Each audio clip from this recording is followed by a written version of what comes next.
저는 오늘 읽어드린 마태복음 2장 1절에서 11절까지 말씀을 가지고 예수 그리스도의 탄생에 대한 사람들의 반응, 이와 같은 제목으로 하나님의 말씀을 전가하도록 하겠습니다. 제가 봐도 이 성탄절에 대한 전체적인 사회적인 분위기가 예전 같지는 않은 것 같아요. 캐롤도 나오지 않고 또 사람들이 그렇게 무분별하게 rum을 즐기거나 그런 것 같지는 않습니다. 그래서 어떤 앙케이트 조사에서 20, 30대들에게 물어봤습니다. 성탄의 의미와 성탄절을 어떻게 생각하느냐라고 물어봤습니다. 그랬더니 69명이 그냥 특별한 의미가 없는 공휴일이다 이렇게 대답을 했어요. 그게 참 이상해요. 이렇게 공휴일인데 우리 청년들은 다 일하러 갔습니다. 왜 회사가 성탄절날 일을 하는지 모르겠어요. 그래서 보니까 공휴일이다 이렇게 생각하는 분들이 있습니다. 어떤 청년들은 그냥 친구들과 즐기는 날 정도로만 생각을 합니다. 한 50명 정도 그렇게 대답을 했고요. 참 대단한 사람들이 연인에게 고백하는 날이다 라고 대답한 청년이 35명이었습니다. 그리고 69명 정도가 예수 그리스도께서 탄생하신 거룩하신 날이다 이렇게 대답을 했습니다. 예수 그리스도께서 우리를 위하여 이 땅에 오신 성탄절의 의미에 대해서 사람들이 반응하는 것은 각양각색입니다. 그런데 여러분, 예수님께서 2000년 전에 베들레헴 말구에 오셨을 때에도 예수님이 탄생과 관련해서 반응하는 사람들의 반응이 다양했습니다. 그 반응하는 사람들의 태도를 통해서 우리에게 주는 교훈이 굉장히 큽니다. 그래서 오늘 시간 예수 그리스도의 탄생과 함께 나타났던 사람들의 다양한 반응에 대해서 살펴보고 함께 은혜를 나누고자 합니다. 첫 번째로 여관 주인의 반응이 있습니다. 여관 주인의 반응. 누가복음 2장 7절 한번 다 같이 읽어봅시다. 읽습니다. 시작. 우에 모였으니 그들은 이 여관은 일반적으로 장사하는 대상들이 거주하는 여관이었어요. 지금처럼 이런 여관의 형태가 아니라 이렇게 사각형을 끼고 있고 가운데가 마당이 있고 양쪽에 숙소가 있는 그런 형태였죠. 그래서 제가 예전에 충청도에 가보면 충청도에는 가옥 옆에 소를 기르더라고요. 그러니까 그 가축을 기르는 우리가 있었습니다. 아마 이 베들레헴에 있었던 이 여관도 그런 형태였던 거예요. 그래서 나그네들이 오면 거기에 낙타나 뭐 낙이나 뭐 양이나 소나 이런 것을 묶어두었던 것으로 보입니다. 그런데 예수님께서 탄생하시기 전에 이 요셉과 마리아는 급히 출산할 것을 알고 여관을 찾아갔습니다. 근데 방이 하나도 없는 거예요. 주인은 찾아온 마리아와 요셉에게 그냥 귀찮다는 듯이 저기 그냥 외양간이 하나 있으니 뭐 저 힘들면 그곳이라도 이용해라 이런 식으로 말을 했습니다. 그래서 어쩔 수 없이 그 마리아와 요셉이 그 마국간에서 예수님을 탄생할 수밖에 없었던 거죠. 근데 저는 여기에서 참 안타까움이 있어요. 만약에 이 여관 주인이 영적인 은혜와 진리의 눈을 가지고 오신 분이 메시아가 될 것이다라는 것을 알았더라면 빈방이 없다 할지라도 자기의 방을 내주고 예수 그리스도를 영접했다면 얼마나 영광스러운 칭호와 구원의 은혜를 누렸을까 하는 아쉬움입니다. 예수 그리스도를 영접하지 아니함으로 말미암아 구원의 길을 놓쳤고 예수님께서 탄생하실 수 있는 영광스러운 그 장소를 제공한 사람으로 기억되지도 못했던 거죠. 그에게는 빈방이 없었던 거예요. 예수님을 영접할 만한 마음의 빈방이 없었던 것입니다. 성도들 중에도 이와 같은 분들이 있습니다. 마음의 빈방이 없습니다. 예수 그리스도를 모시고 살아갈 만한 마음의 빈방이 없어요. 성도들 중에도 예수를 믿고 구원을 받아 하나님의 자녀가 되었다고 하는데 여전히 그 안에 예수 그리스도를 모실 만한 빈방이 없고 세상의 탐욕과 탐심과 욕심으로 가득 채서 세상을 쫓아 살아가는 성도들이 너무나 많다는 것입니다. 복음서에 보면 부자 청년이 나와요. 마태복음에는 부자 청년이라고 기록하고 있고 누가복음에는 관원이라고 기록하고 있습니다. 그러니까 부자이면서 관원이었던 것입니다. 부모를 잘 뒀는지 아니면 똑똑했는지 젊은 나이에 많은 돈을 축적하고 권력도 가진 사람이었습니다. 그런데 어쩐 일인지 예수님께 나와 묻습니다. 내가 어떻게 해야 영생을 얻을 수 있겠습니까? 그저 예수님께서 그 청년에게 말합니다. 내가 계명을 안 하니 간음하지 말라, 살인하지 말라, 도둑질하지 말라, 거짓 증거하지 말라, 내 부모를 공경하라 하였느니라. 그랬더니 이 부자 관원이 자신 있게 이야기합니다. 제가 어렸을 때부터 하나님의 말씀을 철저히 지켰습니다. 그래서 예수님께서 다시 한번 선포하십니다. 내 재산을 다 팔아 가난한 자에게 나누어주라. 그리하면 하늘에 보화가 있으라. 그리 와서 나를 따르라. 그리고 이 청년이 심히 근심하여 재물이 많은 것 근심하여 예수님을 떠났습니다. 자신의 마음의 방에 재물이 가득해서 예수님을 영접할 만한 여유가 없었던 거죠. 그래서 구원의 기회를 놓치고 말았습니다. 저는 우리 모든 성도님들이 그 마음 가운데 삶의 중심에 세상의 것이 아니라 예수 그리스도를 모시고 살아가시는 하나님의 귀한 성도를 되시기를 주님으로 축원합니다. 예수 그리스도로 말미암아 내 생각이 마음이 충만합니다. 오직 예수 그리스도를 위하여 그 영광을 위하여 살아갈 수 있는 하나님의 귀한 자들이 되시기를 주님으로 축원합니다. 여러분 보십시오. 예수를 믿는다고 하면서 나는 예수님의 자녀입니다. 하나님의 자녀입니다. 라고 고백하면서 내 안에, 내 방 안에 예수님을 모시지 못하고 세상의 쾌락과 즐거움을 쫓아 사는 사람들이 얼마나 많습니까? 교회에 다니고 예배에 참석한다고 하니 여전히 삶의 주인은 나입니다. 나의 삶의 만족, 기쁨을 위하여 쫓아 살아갑니다. 그냥 형식이에요. 예배는 형식이고 믿는 것도 형식입니다. 내가 쫓아 추구하는 것은 세상의 즐거움과 쾌락입니다. 그렇다면 하나님께서 그 삶을 기뻐하시겠냐는 것이죠. 이 여관 주인과 다를 것이 없다는 겁니다. 세상에서 돈을 버는 재미에 빠져서 예수님께서 찾아오셨는데 예수님을 제대로 영접하지 못한 이 여관의 주인처럼 우리도 그렇게 어리석은 인생을 살아갈 수도 있다는 것이죠. 저는 우리 모든 성도님들이 그 마음에 세상의 것이 아니라 예수 그리스도를 삶의 주인으로 모시고 살아가시고 그 안에서 만족하고 감사할 수 있는 하나님의 귀한 성도이 되시기를 주님으로 축원합니다. 두 번째로요. 예수 그리스도의 탄생과 관련하여 서기관들의 반응이 있습니다. 오늘 본문에 보면 이 동방박사들이 예루살렘에 도착해서 이렇게 말합니다. 유대인의 왕으로 나신 이가 어디 있느냐? 우리가 동방에서 그의 별을 보고 그에게 경배하여 왔느냐? 그러자 헤롯 왕과 예루살렘 사람들이 소동이 났습니다. 난리가 났습니다. 왕이 태어났다 하더라 하고 완전히 예루살렘에 큰 소동이 일어났습니다. 그러자 헤롯 왕이 대제사장들과 서기관들을 불러요. 그리고 묻습니다. 그리스도가 어디서 나겠느냐? 그러자 서기관들이 하나님의 말씀인 미가서 5장 2절의 말씀을 정확하게 이야기합니다. 유다 베들레헴이오니 이는 선지자로 이렇게 기록된 바 또 유대 땅 베들레헴아 너는 유대 고을 중에서 가장 작지 아니하도다. 내게서 한 다스리는 자가 나와서 내 백성 이스라엘 목자가 되리라 하였음이니이다. 여러분 서기관들은 정확하게 알았습니다. 베들레헴에서 예수님이 탄생하셨다는 사실을 정확히 성경을 통해서 알았습니다. 그런데 서기관 중에 한 사람도 예수님께서 나신 곳에 찾아가서 예수님을 경배하거나 예수님을 영접했다라고 하는 기록은 없습니다. 지식적으로 아는 거죠. 예수님께서 베들레헴에 태어나신다고 하더라 라는 것을 성경의 예언을 통해서 지식적으로 알았지만 그것을 믿음으로 받아들이지 못함으로 그들에게 구원의 기회를 잃어버리고 말았던 것이죠. 여러분 성도들 중에도 보면요. 아는 것과 믿는 것이 다른 분들이 있어요. 성경에 대해서 또 이렇게 교회 오래 다니는 분들을 보면 또 신앙적인 면에 대해서 거의 전문가입니다. 어떻게 믿는 것이 올바르게 믿는 것인가. 또 성경을 통해서 하나님은 전지전능하시고 무소부지하시고 능치 못할 일 없으신 분이시다. 다 압니다. 근데 문제는 이 아는 것과 믿는 것이 다른 거예요. 하나님께서 전지전능하신 하나님이시고 나를 사랑하시는 하나님이시다라고 이 성경의 지식을 믿는다면 어떤 문제나 환난 가운데서 견고함에 흔들리지 말고 하나님께 모든 것을 맡기며 원망하고 불평하지 말아야 하는 것이죠. 지식적으로 하나님을 알기 때문에 여전히 문제 앞에서 낙심하는 것이고 유혹 앞에서 넘어지는 것이고 또한 환난 앞에서 원망하고 불평하는 것입니다. 이것이 아는 것과 믿는 것이 별개인 거죠. 기도에 대해서도 마찬가지예요. 여러분 우리나라 책 중에서 가장 많이 팔리는 책이 무슨 책이면 기도에 관련된 책입니다. 그러니까 성도들은 어떻게 기도할 것인가에 대한 것을 알기를 원해요. 근데 기도에 대한 지식은 엄청납니다. 뭐 금식 기도가 있고 무슨 기도가 엄청나요. 문제는 기도를 안 해요. 기도를 해야 되는데 기도에 대한 지식은 충분한데 절대 기도하지 않습니다. 하루 20분씩 제가 그렇게 열심히 기도하라고 말씀드려도 목숨을 걸고 안 하십니다. 순교자의 사명을 가지고 기도 안 하셔요. 기도에 대한 지식은 있는데 기도에 대한 능력은 없는 거죠. 기도에 대한 능력이 없고 기도에 대한 믿음이 없으니까 우리가 조그만 일에도 쓰러지고 넘어지고 마는 것입니다. 제가 이렇게 유리그릇에 이렇게 뜨거운 물을 부으면요. 강도가 약한 유리그릇은 그냥 팍 하고 깨져버립니다. 근데 강하게 만든 유리그릇은 아무리 뜨거운 물을 부어도요. 유리에 흠집이 나지도 않고 깨지지도 않습니다. 아는 것과 믿는 것이 하나가 되는 성도는 삶을 살아갈 때 어떠한 환난과 고난 가운데 두려워하지 아니하고 그 하나님이 주시는 믿음과 능력을 가지고 승리하며 살아가게 되어 있는 것입니다.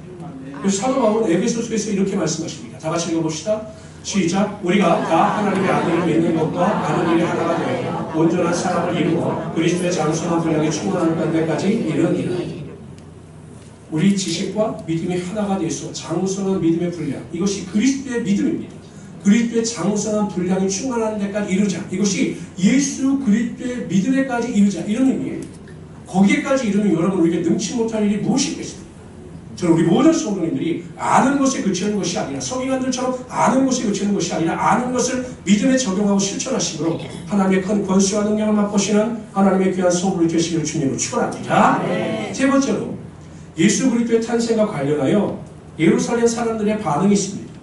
오늘 2장 3절 한번 보십시오. 뭐라고 나왔냐면 헤롯 왕과 예루살렘이 듣고 소동한지라. 예루살렘 사람들도 난리가 난 거예요. 소문을 듣고 야 왕이 났다고 하더라. 야 정말 우리가 기다리던 메시아가 태어난 것인가? 막 사람들이 소동을 벌이는 겁니다. 막 난리가 난 거야. 매스컴을 타고 막 온 곳에 퍼져나간 거죠. 근데 소동이 났을 뿐이지 그 사람들 중에 메시아를 찾아가서 만났다는 사람은 또 한 사람도 없어요. 그 소식을 들을 때 그냥 가슴이 뜨거워지고 그냥 하나의 이슈거리가 되는 거죠. 예수가 태어났다라고 하는 그 이슈거리가 된 것뿐이지 그들이 그것을 믿음으로 승화시키지 못하는 것입니다. 어떤 사건이나 경험을 인하여 소동하는 분들이 있어요. 예를 들면 이런 거죠. 수신자 같은 경우도 보면 막 병고침도 나타나고 하나님의 기도의 능력도 나타나고 그럼 막 소동합니다. 마음이 뜨거워지고 하나님께서 나만을 사랑하시는 것처럼 막 간증을 하고 그렇습니다. 막 소동을 해요. 막 뜨겁습니다. 근데 그것으로 끝이에요. 하나님의 은혜를 체험하여 소동을 했다면 그 믿음이 하나님 중심으로 변화되고 성장하고 성숙해야 되는데 그냥 매일 소동하는 단계에 이르는 거예요. 성장하고 성숙하여 견고해져야 되는데 견고함이 없이 소동만 하다 보니까 매일 체험만 강조하다 보니까 말씀이 없고 은혜가 없다 보니까 쓰러지고 넘어지는 것입니다. 그런 분들이 굉장히 많습니다. 제가 이렇게 보면 와, 뭐 그 정도 믿으면 목사의 믿음을 능가하죠. 뭐 하나님께서 살아계십니다. 하나님 나의 주님입니다. 이렇게 고백하다가 뭐 뿌리가 없으니까 소동만 하니까 어느 순간 되면 원망하고 불평하고 그냥 낙심하고 절망합니다. 예배에 대한 간절함과 소망도 없어요. 왜 소동하는 단계에 머물러 있기 때문이죠. 그러나 소동의 단계에서 성장과 성숙의 단계로 나가는 사람, 그래서 매일 예수 그리스도를 만나고 예수 그리스도의 음성을 듣는 성도의 삶에는 바람이 부나 비가 오나 어떤 일도 견고함이 흔들리지 않게 되면 그 마음의 믿음의 열정으로 충만하게 되는 것입니다. 저는 우리 모든 성도님들이 정말 이 예루살렘 사람들처럼 그냥 말만 하는 소동의 단계가 아니라 믿음 안에서 견고하게 흔들리지 않는 하나님의 귀한 성도의 되시기를 주님으로 축원합니다. 예전에 본 빈수레가 요란하다는 말이 있어요.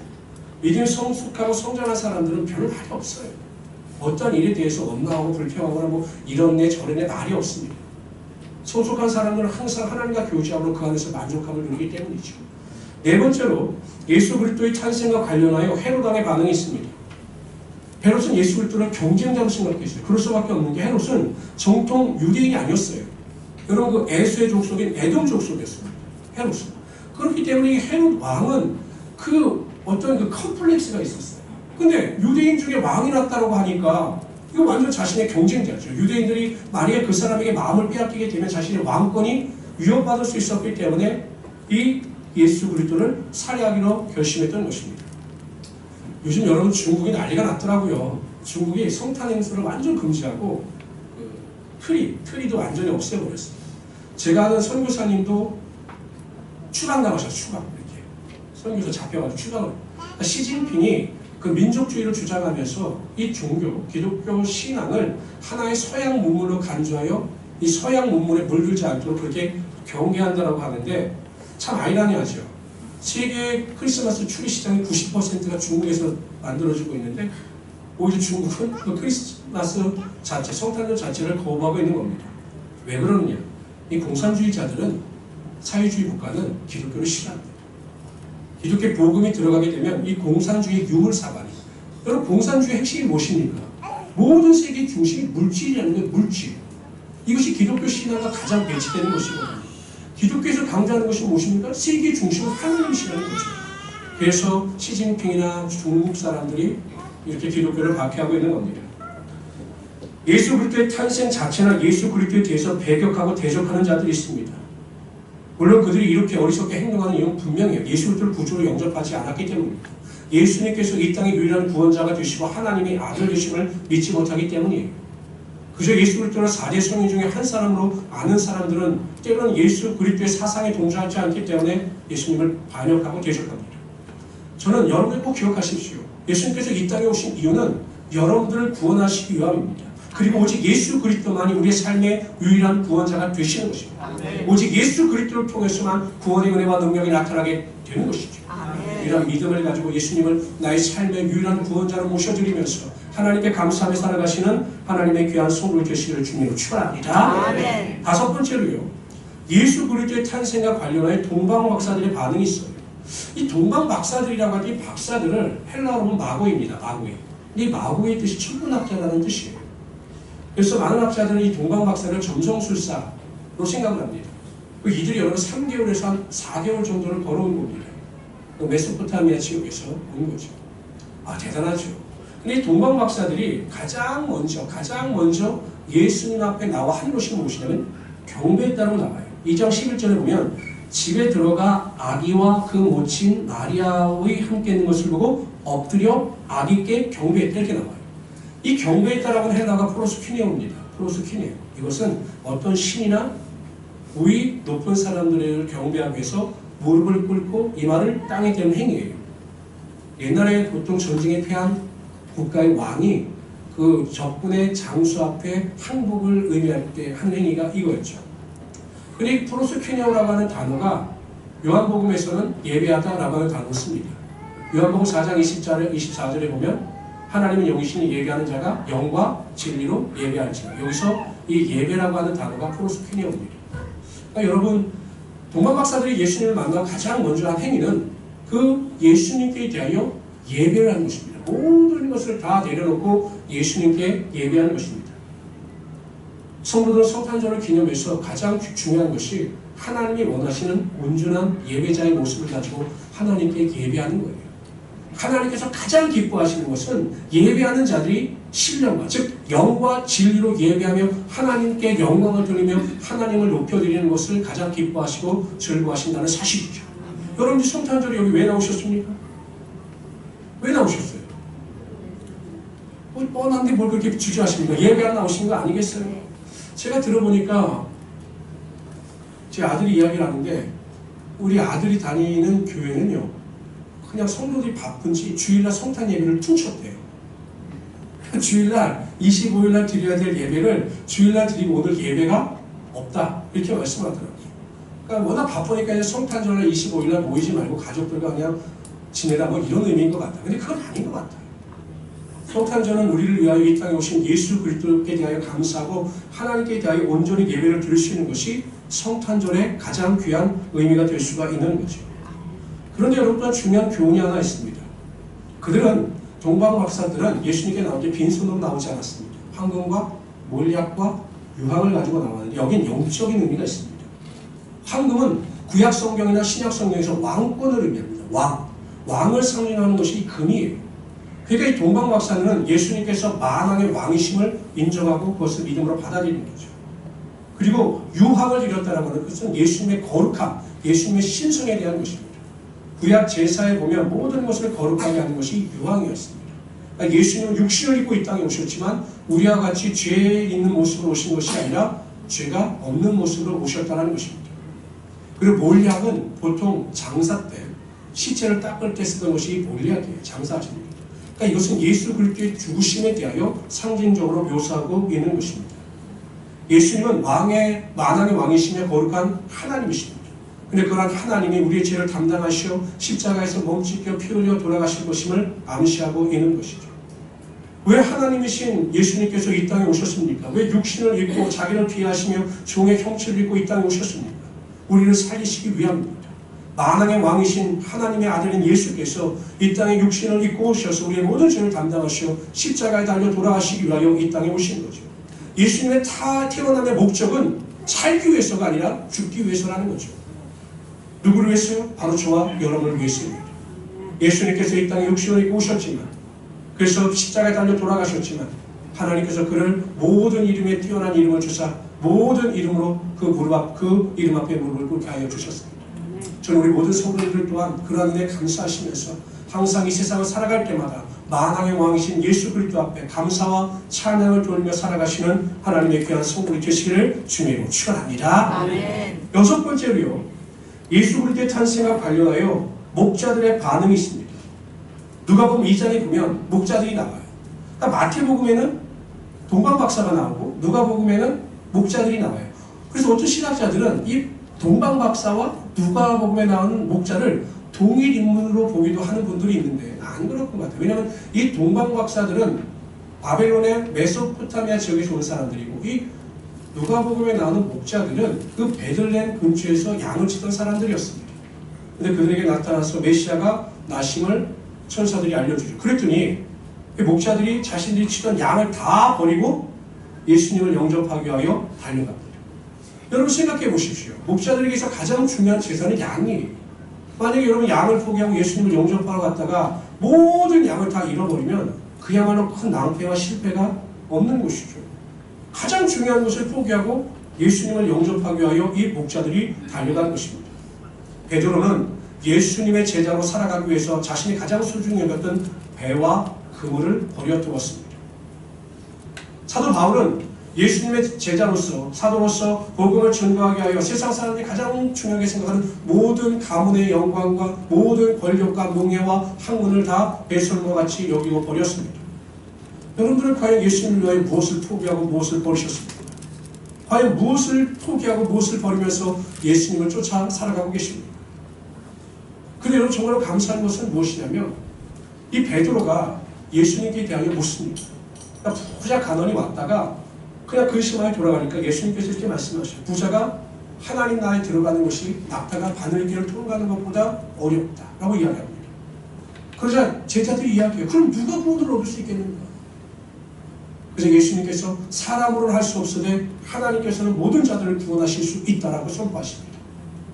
그러자 베드로가 이야기합니다. 그럼 예수님, 우리는 살아생전에 저 사람 같지 아니하고 우리의 모든 것을 포기했습니다. 부모도 포기하고 재산도 포기하고 우리의 삶의 모든 부귀영화도 포기했습니다. 그럼 우리는 어떻게 되겠습니까? 라고 묻습니다. 그래서 예수님께서 이렇게 말씀하십니다. 내가 진실로 너에게 이르노니 나와 및 복음을 위하여 집이나 형제나 자매나 어미나 아비나 자식이나 전토를 벌인 자는 금세에 있어, 즉 이 땅에 있어 집과 형제와 자매와 모친과 자식과 전토를 100배나 받는다고 말씀하셨습니다. 몇 배요? 2배도 아니고 예수 그리스도를 위해 자신의 삶을 드리고 헌신한 자의 삶에는 예수님께서 100배의 축복이 반드시 나타나게 주시겠다라고 약속하신 것입니다. 단계가 있어요. 그냥 전토를 100배나 받게 라고 말씀하셨으면 좋았을 텐데 그 뒤에 뭐라고 말씀하셨냐면 핍박을 겸하여 받아야 된다라고 말씀하셨습니다. 우리의 삶에 예수 그리스도를 위하여 모든 것을 다 포기한다라고 할지라도 여러분 항상 우리의 인생 가운데 시온의 대로가 열리는 것은 아니에요. 고난도 있고 환난도 있고 문제도 있고 핍박도 있고 궁핍도 있고 항상 어려움에 직면할 수가 있습니다. 그러나 결론적으로 그 핍박 가운데 예수님의 영광을 위하여 살아가는 자에게는 100배의 축복이 반드시 임하게 된다는 사실입니다. 그런데 여러분 이 땅에서 얻는 100배의 축복보다 더 큰 축복이 무엇이냐? 예수님께서 이렇게 말씀하셨습니다. 내세에 다가올 세계에 미래에 영생을 받지 못할 자가 없느니라. 예수 그리스도를 위하여 자신의 모든 것을 포기하고 살아가는 자들에겐 하나님께서 영생의 축복을 여러분 삶 가운데 반드시 임하게 하여 주시는 것입니다. 아멘. 우리가 인생 가운데 여러분 태어나서 가장 중요한 것은 구원을 받는 거예요. 많은 재산을 가지고 많은 것을 소유했다 할지라도 구원받지 못하면 아무 소용이 없는 것입니다. 여러분들도 마찬가지. 다 구원을 받아 하나님의 자녀가 되어야 되는 것입니다. 아무리 좋은 집에 살고 아무리 높은 지위와 명예를 가지고 안락한 삶을 살았다 할지라도 구원을 얻지 못하면 그 인생은 실패한 인생입니다. 그러나 예수 그리스도께서 이 땅에 오신 것을 믿고 자신의 모든 것을 다 내려놓고 하나님의 영광을 살아가는 자들에게는 이 땅에서뿐만 아니라 내세 영생의 축복이 있음을 믿고 소망 가운데 승리하며 살아가시는 하나님의 귀한 소물이 되시기를 주님으로 축원합니다. 그런데 여러분 이 목자들은 자신의 그 양을 포기했을 뿐만 아니라 천사들에게 듣고 선포하는 말씀을 마리아와 세상 사람들, 믿지 않는 자들에게 전파하는 모습을 보입니다. 즉 무엇이냐? 우리가 하나님께 받은 은혜에 대해서 우리 안에 머물러 있을 것뿐만 아니라 많은 사람들에게 복음의 은혜와 능력을 전하며 살아가야 한다는 사실이죠. 저는 우리 모든 성도님들이 이러한 믿음과 능력을 가지고 주님 안에서 승리하며 살아가시는 하나님의 귀한 성도로 되시기를 주님으로 축원합니다. 아멘. 성탄절을 맞이해서 정말 우리에게 나와서 주님 앞에 예배를 드립니다. 아까 제가 저기서 예배실에서 목양실에서 이렇게 기도하고 말씀을 준비하는데 우리 김상민 안수 집사님이 그런 말씀을 하시더라고요. 오늘 하루만이 성탄절이 아니라 우리의 삶에 매일 성탄절의 은혜가 임할 수 있도록 살아가기를 소망합니다. 이렇게 말씀을 하시더라고요. 제가 많은 은혜를 받았습니다. 예수 그리스도께서 나심에 대하여 우리가 기뻐하고 감사하는 그 은혜가 오늘 12월 25일 하루로 멈춰지는 것이 아니라 1년 365일 동안 매일 여러분의 삶에 성탄의 은혜와 감사가 흘러넘치시기를 주님으로 축원합니다. 그래서 첫 번째, 빈방이 없어 메시아를 영접하지 못했던 어리석은 여관 주인처럼 헛된 것을 쫓아 살아가는 것이 아니라 항상 여러분의 삶의 중심에 예수 그리스도를 모시며 살아가시는 우리 성도들이 되시길 바랍니다. 서기관들처럼 지식적으로만 예수님을 알아서 예수께서 주시는 은혜를 체험 못하는 자들이 아니라 항상 믿음의 능력 가운데 그 확신 가운데 부어주신 은혜를 체험하시는 우리 성도들이 되시길 바랍니다. 예루살렘 사람들처럼 매일 소동만 하는 자들이 아니라 예수 그리스도를 만나고 믿음 안에서 성장과 성숙을 이뤄가시는 우리 성도들이 되시기를 바랍니다. 네 번째, 헤롯 왕처럼 예수 그리스도를 대적하는 자들이 아니라 예수 그리스도를 높이시는 성도들이 되시기를 바랍니다. 다섯 번째, 동방 박사들처럼 예수 그리스도를 신령과 진정으로 예배하고 여러분의 삶의 가장 귀한 것을 하나님께 드릴 수 있는 믿음의 권속들이 되시기를 바랍니다. 마지막으로 목자들처럼 예수님을 위하여 여러분들의 모든 것을 포기할 수 있는 믿음의 결단을 내리십시오. 그리고 예수님의 복을 만방에 전하시기를 바랍니다. 그렇게 하나님께서 이 땅에서 100배의 축복을 주실 뿐만 아니라 이 땅에서 영생의 축복의 능력이 소망과 기쁨이 흘러넘치게 하여 주실 것입니다. 이런 믿음을 가지고 승리하신 우리 귀한 성도들이 되시기를 주님으로 축원합니다. 우리 다 같이 기도하겠습니다.